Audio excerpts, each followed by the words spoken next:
अस्सलाम वालेकुम। कहानी को आखिर तक पूरा सुनिएगा और अगर आप चैनल पर नए हैं तो सब्सक्राइब ज़रूर कीजिएगा।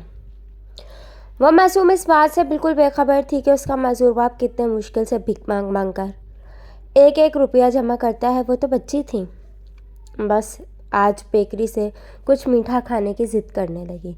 उसकी माँ भी शौहर से कहने लगी कि इस बच्ची को साथ ले जाएं और ख्वाहिश पूरी करें। बाप ने भी सोचा कि हम बड़े एक दिन खाना ना खाए तो मर नहीं जाएंगे, अलबत्ता बच्ची टूट जाएगी अगर इनकार किया।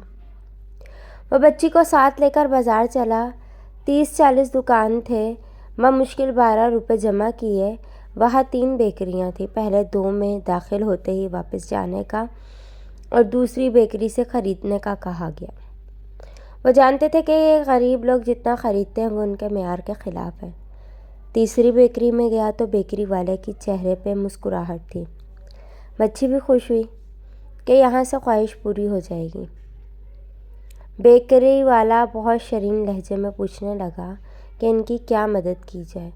उस बेबस मजूर भिखारी ने जब 12 रुपये काउंटर पर रखे और बच्ची को कुछ देने का कहा तो बहरूपे की झूठी मुस्कुराहट अचानक ओझल हो गई और वह शरीन ज़बान आग बरसाने लगी।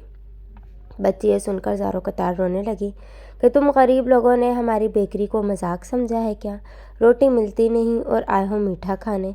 बाप ने बेटी को गले से लगाया और घर की जानिब चलते हुए कह रहा था, बेटी, हमारे लिए जन्नत में हर चीज़ मौजूद है। ये दुनिया हमारी ख्वाहिशात की नहीं।